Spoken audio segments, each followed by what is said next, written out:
Alright, we got one package. This month is a little bit of a light month, I think. So, let's see what we have here. Oh, first up we have a Naruto Blu-Ray Set 6. I'm trying to remember if this was maybe getting close to the end of Naruto on Blu-ray. If I remember right, there are 220 episodes in the first series. It probably says it right there, what episodes it goes up to, and it's a little small, even on the camera. But I might have more luck taking a look in here. Now that's some pretty... Yeah, probably not, because I'm seeing that first disc ended at 144, and this goes up to, looks like 165. So not quite there yet. And we've got some more inserts advertising JoJo, Boruto, Naruto.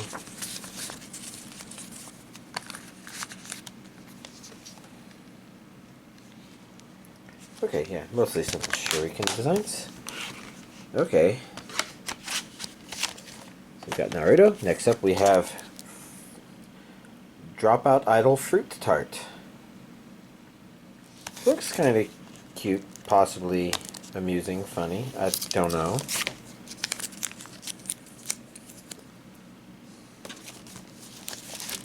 Ooh, different on the insert.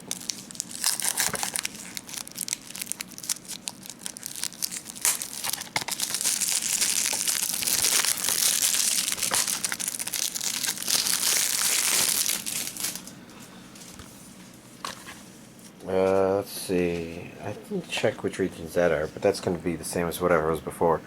Regions A and B, English dub. Here comes Fruit Tart.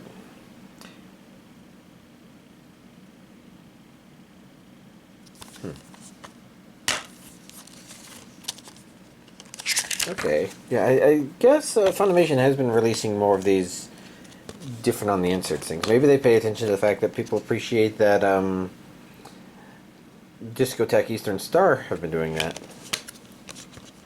Okay, so pretty simple disc, pretty simple inserts. Not sure what to think about the series because, you know, I just can't immediately tell. But it's a curiosity that's probably just going to end up on my list of curiosities that I don't explore. And last but not least is The Order of Rabbit Season 2. Which looks as cute as Season 1, although I've not seen Season 1.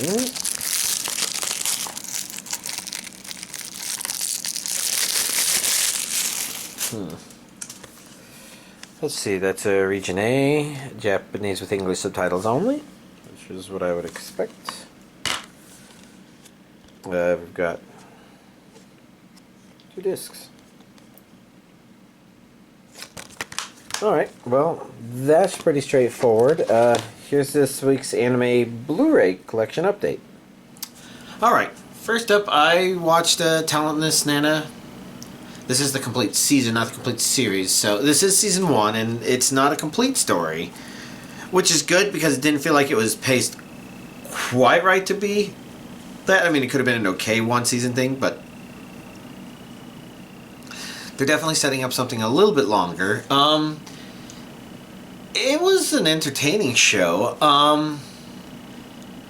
and I would say it's probably good, although at the same time, the reason I'm just kind of hesitating on how I want to talk about it is because I'm kind of tempted to say, oh, this feels sort of like Among Us, the anime, and I'm wondering if I heard that from somewhere else, like that's not an original thought by me.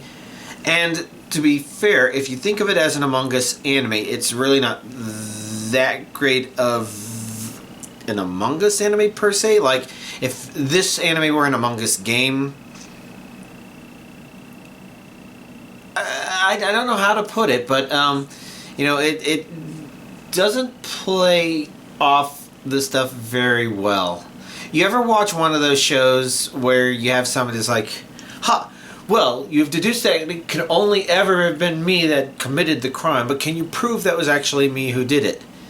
No, I don't have proof. It feels dumb along those lines, but at the same time, it doesn't stagnate. It doesn't stay with one thing. It feels hard to believe that it continues being as it is, but it continues to stay interesting and engaging and putting interesting twists as it goes. And I would definitely be interested in seeing a second season, because despite all of those potentially huge misgivings it has, it at least had some stuff that made me want to continue watching it, and definitely I want to see second season. Next up, I watched 2 episodes of Miss Vampire. Miss Vampire. I guess actually it says it up there too, because I'm cheating. Instead of popping in the Blu-ray, I'm watching it off of Crunchyroll or whatever. Miss Vampire lives in my neighborhood. So far it's been cute and kind of amusing. The theme of each upcoming episode, I've only watched 2 episodes, but the theme of each upcoming episode is what mostly keeps me interested in coming back, because I wouldn't say that the humor is definitely super strong, but it's very cute girls doing cute things, although maybe they're not doing as much. It definitely has some very interesting characters for its setup. Like, I guess the vampire is, of course, going to be, older than she looks, and then there's a valuable question of, well, does she feel like she could be that old? Well, maybe. There's only one thing I found rather unbelieving, and that's when they established that she had a book collection from all her years of living. I'll give you a hint. Those get pretty fucking big after only a couple decades, let alone a couple hundred years. So, I find that to be a little hard to believe, but it's rather inconsequential. It's just a thing where they're like, oh yeah, it's a big book collection, but that would be on human time scales, not really vampire time scales. So, just a strange thing, because outside of that,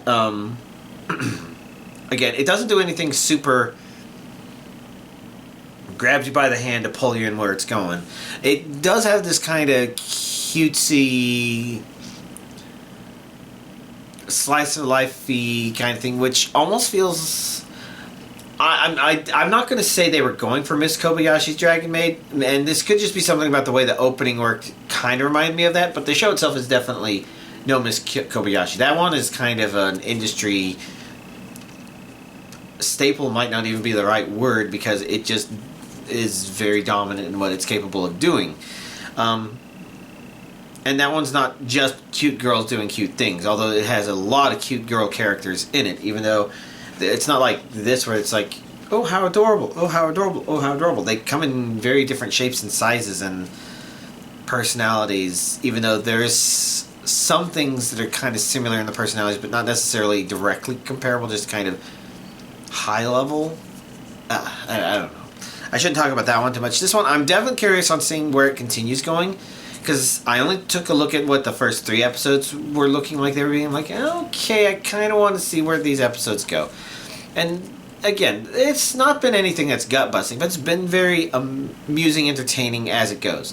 Although that said, I've also been watching stuff a little bit slower, so... The main problem, I guess, is that there hasn't been anything I've been watching that says, okay, I absolutely have to abandon these in order to watch that.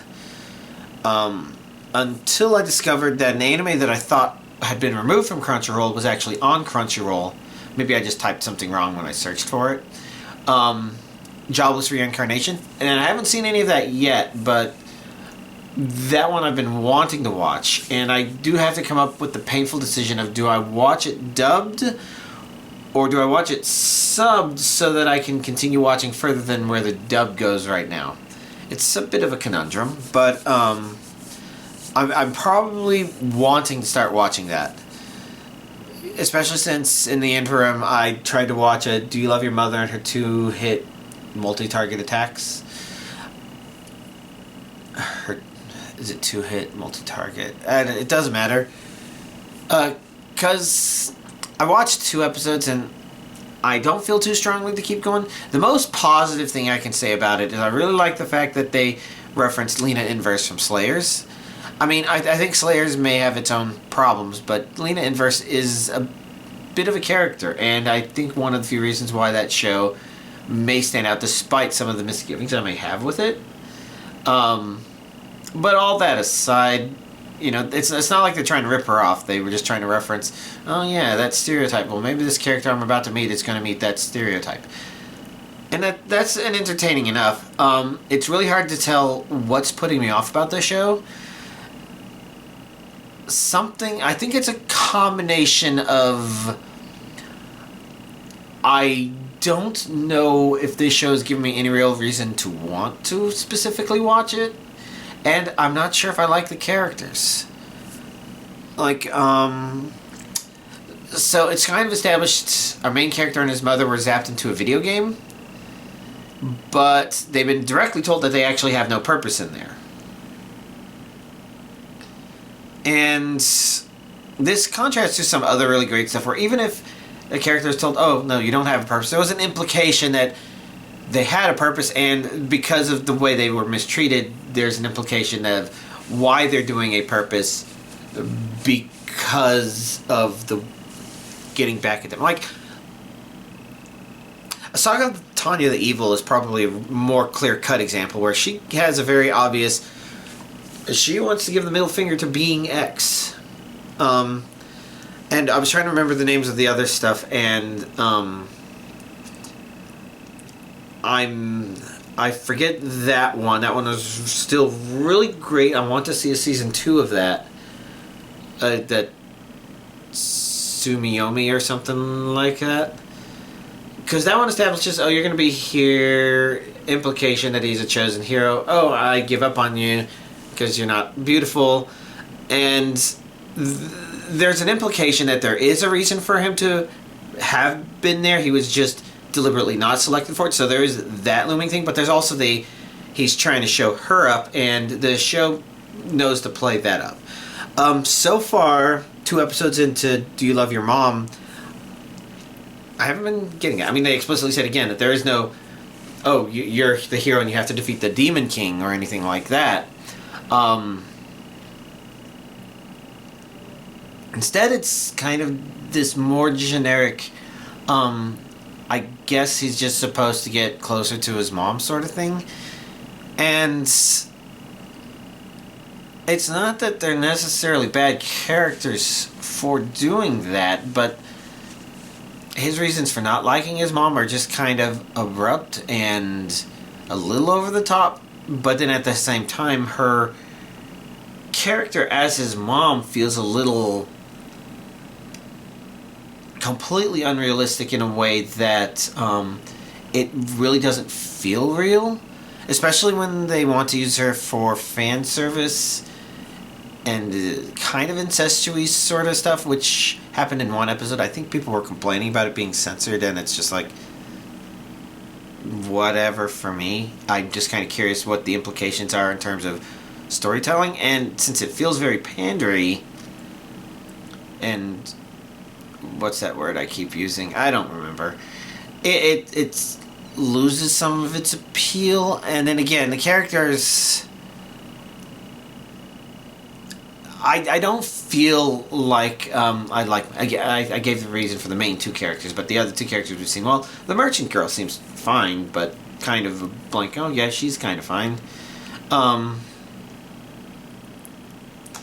And yeah, I feel like for the mom, it's very pandery because it sometimes feels like there are 2 contradictory things they're trying to do with her, and sometimes that's, while it's funny, the joke wasn't that she was 2-sided, it was another joke, and she was kind of a vessel for bringing that in. I think a good idea was, or a good example of this is, they're finding out, oh, we have to explain the basic concepts of RPG games to her, and then she drops a one-off line, which is kind of amusing, about how, oh, don't the heroes usually start out with a stick? And he says, Mom, we are far away from that, but, you know, she's kind of referencing Dragon Warrior 1, Dragon Quest 1 era stuff, but there's still RPG concepts from there where if she understood the stuff enough to know that you began with a stick, she would at least understand some basic concept introduced here more so than this game would, or this anime would try to have you believe. And like, it's not a horrible thing, but it's just jarring enough, along with enough other stuff, that I am okay putting it aside. It's not giving me a reason to say, yeah, here's why you want to watch the next episode, other than the fact that I know there's at least one more character that's going to be introduced in the party, but the kind of inconsistent manner in which the two characters have been introduced so far doesn't enthrall me. So maybe it's just a game that, or an anime that's having trouble selling itself. I don't know. But that's what I experienced so far. Otherwise, there's the other 3 series I've been keeping up on. So there's Life with an Ordinary Guy Who Reincarnates as a Fantasy Knockout. That one's continuing to be funny. I think part of the reason I'm enjoying that and continuing to enjoy that, it's smart enough to not lock itself into habit. So it's primarily supposed to be a comedy, and there are some anime out there that are really funny, but then they get really tiring really quick. Like, I think of Ramen Fighter Miki, and for me the main problem was that, you know, it had these real power blast first handful of episodes establishing stuff, but then after that it kind of felt like it was repeating the jokes a bit. And that's just a common problem with something that's just super gut-bustingly funny. It's hard for something to stay absurdly funny for a long period of time. I think Full Metal Panic Fumofu is probably one of the best examples of something that lasted at that level of intense humor without somehow running out of steam. Yeah, a lot of funny stuff in that show. And while this one isn't as gut-bustingly funny as that, in my opinion, it's still, you know, just consistently being amusing, getting chuckles out of every episode that I watch. And I watch an episode, I'm like, did we already do this joke? I don't do that. It feels like the jokes really do build on top of each other really well. They are doing something, I wouldn't say it's something like world building. They're actually doing world building, but, you know, they're kind of keeping it in this funny way that's just it's just always amusing every time it goes on. Likewise, I think there's a similar reason why In the Land of Leedale continues to be interesting to me as well. What happened in this last episode? Not that. Okay, it was that. So if there was any problem with this last episode, I know it's just that it sort of felt like it was just two things. But I guess Land of Leedale kind of works, again, for the same reason, where it hasn't gotten into this thing where it's repeating itself. It's keeping the social situations dynamic enough and changing it up enough that it's really interesting to see it keep going. Even though I think otherwise there doesn't feel like there's much direction to it, but I do find it kind of this pleasant thing to just keep firing up and saying, okay, I want to watch more. Which I guess I should mention Princess Connect Redive, because I didn't watch any episodes this past week. I think mostly because I've been going to bed really exhausted, so I hop in bed, I'm looking at the anime on Crunchyroll, and I'm like, you know, I just feel too tired to try to watch something, I'm just going to go to sleep. So that's why I haven't made any more progress on that. Yeah. And it's interesting because the next episode's a beach episode, so I guess it'd be interesting to see what that entails. But last but not least, My Dress Up Darling, episode 9. One of the things I really like about this show, so last week I think I was complaining about how, you know, while it's doing really nice things, I feel like we haven't been seeing what our main character can do a bit. That's one of the neat things about it. And, you know, they kind of knew to throw a little bit of that our way in episode 9. It's like they know when people are going to say, okay, so far this has been good, but what about ... Because it's happened a couple of times for this show, and it continues to be entertaining, I think partially because of that. I mean, you know, I really like the episode. Another really great episode, in my opinion. It's really weird to review single individual episodes, given how for over a decade now I've been reviewing entire swaths of shows, so kind of strange. Oh well. So, beyond that, what is worth mentioning and bringing up? Nothing immediately comes to mind. I've probably, you know, watched random scenes from this and that, but nothing that I think I need to report here. Yeah, that feels about right. Y'all, have a nice week.